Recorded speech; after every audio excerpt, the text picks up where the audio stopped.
33.5 సంవత్సరాల్లో అనగా 3.5 సంవత్సరాల జీవిత పరిచర్యలో ఆయన జరిగిస్తున్నటువంటి ఆ చర్యలు, అలాగే ఆయన బోధించినటువంటి ఆ మాటలు, అవి సత్యమా అసత్యమా?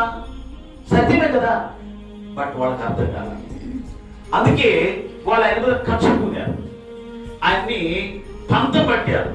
ఆయన ఎలాగైనా హతము చేయాలని, నిర్మూలించాలని, ఆయన చంపేయాలని, సిలువ వేయాలని, రాళ్ళతో కొట్టి చంపాలని అనేక పర్యాయాలు ప్రయత్నం చేస్తున్నారు. ఒకవేళ వాళ్ళు సత్యాన్ని గ్రహించినట్లయితే యేసును వాళ్ళే దేవుడు చేసేవాడు. ఏమవుతుంది దేవుడు చేస్తే? ఏమవుతుందమ్మా? ఏమవుతుంది చెప్పండి? సిలువైంది కదా. సో మానవాళికి విమోచన కావాలంటే ఏం జరగాలి?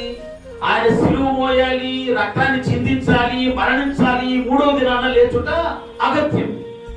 సర్వ మానవాళి యొక్క విమోచనార్థముగా ఒక పవిత్రమైనటువంటి వ్యక్తి యొక్క రక్తాన్ని ప్రోక్షించడం అనేది అవసరమని మన హైందవ వేదాలు కూడా చెబుతున్నాయి. కాబట్టి ఆయన గుడిగట్టేసి బ్రహ్మాండంగా నువ్వు దేవుడివి, దేవుడు నీ పైన పూజిస్తారు, మరణం తగ్గిపోద్ది.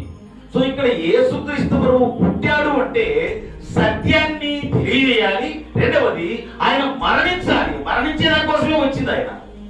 అంటే మీరు ఆ సుమియోను భక్తుల మాటలు కానీ వింటే అంటాడు ఆయన, 8 దినాల పసిబాలుని శిలోహు దేవాలయంలోకి తీసుకెళ్ళింది మరియా యోసేపు. వెళితే అక్కడ యోసేపు ఆయన అంటాడు, సుమియోను అంటాడు, అలా చూస్తే ఆ బిడ్డని కళ్ళు భారంగా మూతపడిపోతున్నాయి, తల నెరిసిపోయింది, నొసలు నెరిసిపోయినాయి, ఆయన గుర్తుపట్టలేని పరిస్థితుల్లో ఉన్నాడు. అప్పుడు ఆ బిడ్డని చేతులు తీసుకొని, నాదా ఇప్పుడు నీ దాసులు సమాధానంతో బోధించుతున్నావు కదా అని ఆ సెలవు గీతాన్ని పాడతాడు ఆయన. అప్పుడు అంటాడు, మరియా నీ హృదయంలోనికి ఒక ఖడ్గము దూసుకొని పోతుంది అంటాడు. అంటే ఎంత బాధో తెలుసా? ప్రాక్టికల్ గా అనుభవిస్తే కానీ అర్థం కాదు. ఒక చిన్న ఎగ్జాంపుల్ చెప్తాను. గత శనివారం రోజు మా అన్న కుమారుడు చనిపోయాడు. యాక్సిడెంటల్ గా చనిపోయినాడు ఆయన. ఎవరో చంపేయడమో ఏదో జరిగింది. చనిపోయిన తర్వాత హ్యాంగ్ చేస్తారు. నా సస్పెక్షన్ అది, పోలీసులు కూడా అదే అంటున్నారు. సరే ఆ బాడీని గోతాల్లో ఒక చిక్కి చాపలు చుట్టి ఒక దుప్పటి కట్టి ఆటోలో వెనక్కి వేసారు.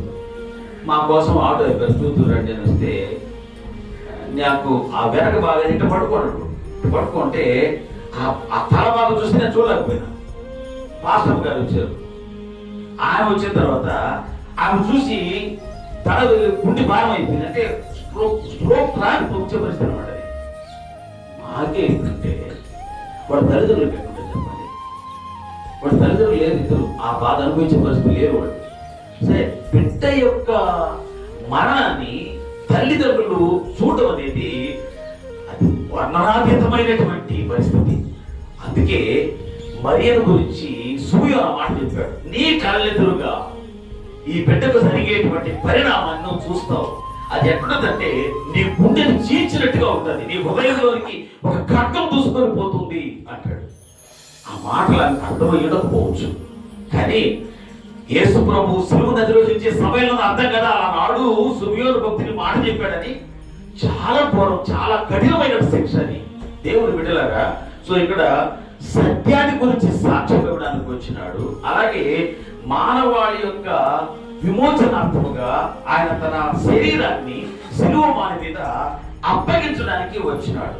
సో ఇదేంటంటే సత్యాన్ని గ్రహించలేకుండా ఆనాటి భౌతిక సంబంధమైనటువంటి విషయాలు, అధికారం వారికి అంధత్వాన్ని కలుగు చేస్తున్నాయి. ఒకసారి అధికారంలో ఉండేటప్పుడు నీతి, న్యాయాలు, యథార్థతలు, సత్యాలు ఇవి కంటికి కనిపించవు, చివరికి వినిపించవు, అలాగే ఉంటాయి.